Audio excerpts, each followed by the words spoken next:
കൃപാവരങ്ങൾ ഒരു പഠനം part number 9. താൽക്കാലിക കൃപാവരങ്ങളിലെ രോഗശാന്തി വരത്തെക്കുറിച്ചായിരുന്നു കഴിഞ്ഞ ക്ലാസ്സിൽ നാം ചിന്തിച്ചത്. ഏത് ദൈവമക്കളും എപ്പോൾ വേണമെങ്കിലും പ്രാർത്ഥിച്ചാൽ പ്രാർത്ഥന കേട്ട് ഉത്തരം നൽകുന്ന ഒരു ദൈവം ഇന്നും ജീവിച്ചിരിക്കുന്നു എന്നതിൽ സംശയമില്ല. എന്നാൽ എല്ലാവർക്കും വേണ്ടി പ്രാർത്ഥിക്കാൻ ഒരു വ്യക്തിയെ ദൈവം ഇന്ന് എവിടെയും നിയമിച്ചാക്കിയിട്ടില്ല എന്നുള്ളതാണ്. നമ്മുടെ പ്രാർത്ഥനയ്ക്കായി ദൈവം കാതോർത്തിരിക്കുന്നു എന്നുള്ളതാണ്. രോഗശാന്തിക്കുള്ള വരം അടയാളങ്ങളും അത്ഭുതങ്ങളും നടത്തി വചനത്തെ ഉറപ്പിക്കാനായിരുന്നു എന്നും, അങ്ങനെ ഉറച്ച വചനം നമ്മുടെ കരങ്ങളിൽ ഇന്ന് കിട്ടിയിരിക്കുന്നതിനാൽ ഇന്ന് അത്ഭുതങ്ങളോ അടയാളങ്ങളോ അല്ല, ദൈവവചനത്താൽ പ്രാർത്ഥനയോടെ മുമ്പോട്ട് പോകുക എന്നുള്ളതാണ് ദൈവം നമ്മളിൽ നിന്ന് ആഗ്രഹിക്കുന്നത്.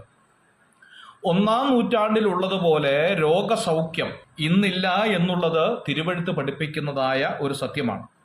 യാക്കോബിന്റെ ലേഖനം 5-ാം അധ്യായം 5-ാം വാക്യത്തിൽ നാം വായിക്കുന്നു, ഒരാൾക്ക് രോഗമുണ്ടായാൽ ആ വ്യക്തി എന്തു ചെയ്യണമെന്ന് വെളിപ്പെടുത്തുകയാണ്.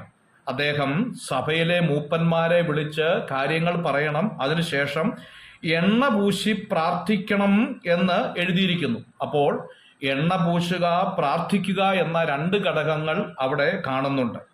എണ്ണ പൂശുക എന്ന് പറയുന്നത് ഈ കാലത്ത് ഒരു ആയുർവേദ ചികിത്സാ ക്രമത്തിന്റെ ഭാഗമായിരുന്നു. ഇന്നത്തെ പോലെ ആധുനിക മെഡിസിൻ സമ്പ്രദായങ്ങളൊന്നും ഉണ്ടാകാതിരുന്ന ഒരു കാലത്ത് എണ്ണയും കുഴമ്പും പുരട്ടി ഉണ്ടായിരുന്ന ഒരു കാലഘട്ടത്തിലായിരുന്നു ഇത് എഴുതിയത് എന്ന് ഓർക്കണം. ആ സമയത്ത് എണ്ണ പുരട്ടുന്നതിന്റെ പ്രത്യേകത ദൈവത്തിന്റെ ആത്മാവ് എടുത്തു പറയുമ്പോൾ രോഗിക്ക് പ്രാർത്ഥനയും മരുന്നും ആവശ്യമാണ് എന്ന് ഓർമ്മപ്പെടുത്തുകയാണ്. യെശയ്യാപ്രവചനം 38-ാം അധ്യായത്തിന്റെ 21-ാമത്തെ വാക്യത്തിൽ എണ്ണ പുരട്ടി ശമിപ്പിച്ചിട്ടില്ല എന്ന് കാണുന്നുണ്ട്. നല്ല ശമരിയക്കാരന്റെ ഉപമയിൽ എണ്ണയും വീഞ്ഞും നൽകിയതായി നാം കാണുന്നുണ്ട്. മരുന്നും പ്രാർത്ഥനയും ഏറ്റുപറച്ചിലുമാണ് ഇന്ന് ആത്മീയ ലോകത്ത് ഏറ്റവും അത്യാവശ്യമെന്ന് ഈ ഉദാഹരണങ്ങളിലൂടെ നമുക്ക് മനസ്സിലാക്കാൻ സാധിക്കും. ഫിലിപ്പിയ ലേഖനം 2-ാം അധ്യായത്തിന്റെ 25-26 വാക്യങ്ങളിൽ താൻ ദീനമായി കിടന്നു എന്ന് നിങ്ങൾ കേട്ടതുകൊണ്ട് വ്യസനിച്ചിരുന്നു, അവൻ ദീനം പിടിച്ചു മരിക്കാറായിരുന്നു സത്യം, എങ്കിലും ദൈവം അവനോട് കരുണ ചെയ്തു എന്ന് അപ്പോസ്തലനായിരിക്കുന്ന പൗലോസ് പറയുന്നുണ്ട്. കൃപാവരങ്ങളിൽ വളരെയേറെ മുൻപിൽ നിന്ന രോഗസൗഖ്യം നടത്തിയിട്ടുള്ള അപ്പോസ്തലനായിരിക്കുന്ന പൗലോസ് തന്റെ കൂട്ടുപ്രവർത്തകൻ ഒരു രോഗം വന്നപ്പോൾ ദീനം വന്ന് മരിപ്പാറായി എന്ന് രേഖപ്പെടുത്തിയിരിക്കുന്നു. അങ്ങനെയെങ്കിൽ ആ സമയത്ത് പൗലോസിന് ഇദ്ദേഹത്തെ രോഗസൗഖ്യം കൊടുത്തുകൂടായിരുന്നോ എന്ന് ന്യായമായി ചോദിക്കാം.